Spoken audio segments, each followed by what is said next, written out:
So despite Alabama losing to then unranked Texas A&M this weekend, quarterback Bryce Young still the favorite to win Heisman. Now, it's not by a lot. Quarterback for Ole Miss, Matt Corral, just on his heels.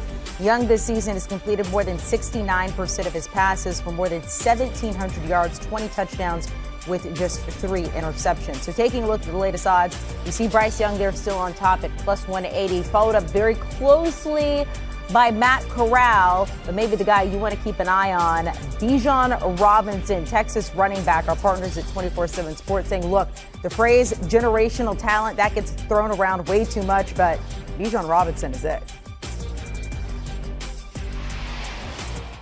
Let's welcome in college football writer Barrett Sallee here. Plain and simple, agree or disagree, Bryce Young should be the favorite to win Heisman right now.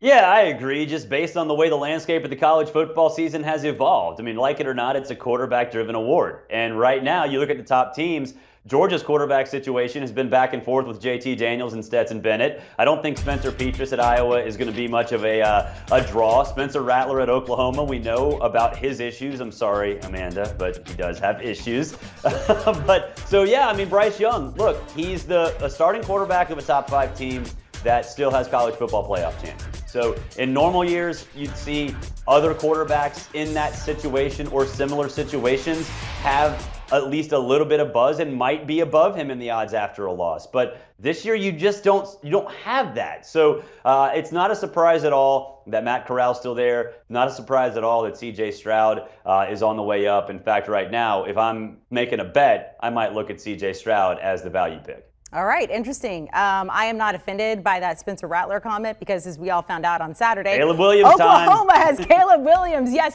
But here's the thing, Lincoln Riley not committing to one guy or another for Oklahoma's game against TCU on Saturday. Fans clearly want Caleb Williams, but it seems like Lincoln Riley has a lot of devotion to Spencer Rattler. What do you think we see happens? I don't think there's a chance that Spencer Rattler is a starting quarterback for Oklahoma again. Look, I think Lincoln Riley is looking at the situation saying, okay, how do we treat him? Because Spencer Rattler, we know in the past, been a little bit of a diva. But they also need a backup quarterback, specifically behind Caleb Williams, who you saw against Texas is going to be used more as a running threat. So what do you do with Spencer Rattler? You put him in a battle this week. An air quote battle, when in reality, you know who your starting quarterback's going to be, but you want to have Spencer Rattler ready. You know he's a talented kid, and you know you're going to put Caleb Williams in more situations where he could get hurt on the ground. So I think right now they're going through the motions this week as a battle. In the end, it's going to be Williams who wins that battle. Spencer Rattler is probably not going to like it. And then after that, we'll see where he goes. But it's Caleb Williams' show now. There's no doubt about it. Another quarterback conundrum, a little bit, the number 1 ranked team in the nation right now, the Georgia Bulldogs. So JT Daniels started at the beginning of the season. He has been since then, but he's been dealing with injuries, out for about 3 games now. So we've seen Stetson Bennett in his place. When Daniels is healthy, what happens between these 2 quarterbacks? Oh, JT Daniels is the starting quarterback of the Georgia Bulldogs. There's no doubt in my mind. Now, with that said, I think what Stetson Bennett has done, shown that he can be a difference maker in an offense that uses a quarterback like we've seen in these highlights against Auburn, work off play action after establishing the run and hit these deep balls downfield. We know Stetson Bennett could do that now. We didn't know Stetson Bennett could do that when he played last year. In fact, we saw that he couldn't do that last year. Now he can. So, but with that said, you know, JT Daniels is a difference maker. He has more accuracy deep downfield. You have the entire route tree at your disposal if you're offensive coordinator Todd Monken. So, yeah, there's no doubt JT Daniels is a starting quarterback for Georgia if he's back, when he's back healthy. But I think what the important thing is that Stetson Bennett, I think right now, has shown that he's also capable of leading Georgia to the playoff and potentially a national championship, as opposed to last year when he was still more of a liability, more of a caretaker. A huge blow to LSU. Wide receiver Kayshon Boutte out for the season with an ankle injury. LSU 3-3 right now. Their next 4 games, Florida, Ole Miss, Alabama, Arkansas. How much does this injury hurt this team?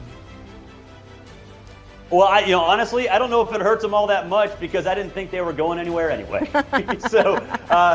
But with that said, yeah, I mean, the offense takes a huge hit. They can't run the football. They haven't been able to run the football all year anyway. And now you're losing Kayshon Boutte. Your next three leading receivers are all freshmen. Now, granted, guys like Brian Thomas and Deion Smith are talented freshmen, but come on, Kayshon Boutte is their go-to guy. In fact, I thought he was the healthiest, the best healthy receiver in the SEC coming into the season, and he really did show it. Over 500 yards in an offense that was one-dimensional by necessity is pretty darn solid. So things have gone bad at LSU. They're going to get worse. And yeah, Kayshon Boutte's injury is certainly going to hurt that team, but quite honestly, I think they were a wounded duck and things were going to go downhill anyway. We got to talk about Miami and D'Eriq King because your heart just goes out to him. He is out for the season. A shoulder injury, will undergo surgery there. He just came off that ACL injury, rehabbing it during the offseason. Now this. So what does it mean for Miami, but also just for D'Eriq King as well? Well, I think for D'Eriq King, it certainly impacts the way the NFL scouts are going to look at him because, quite honestly, he wasn't very effective as a passer. Now, he didn't get a lot of help because his offensive line didn't do a good job while he was in there this year. So as for the NFL, you know, maybe you're worried if you're a scout. Plus, it seemed like he had his head in a bunch of different places outside of the football facility this year.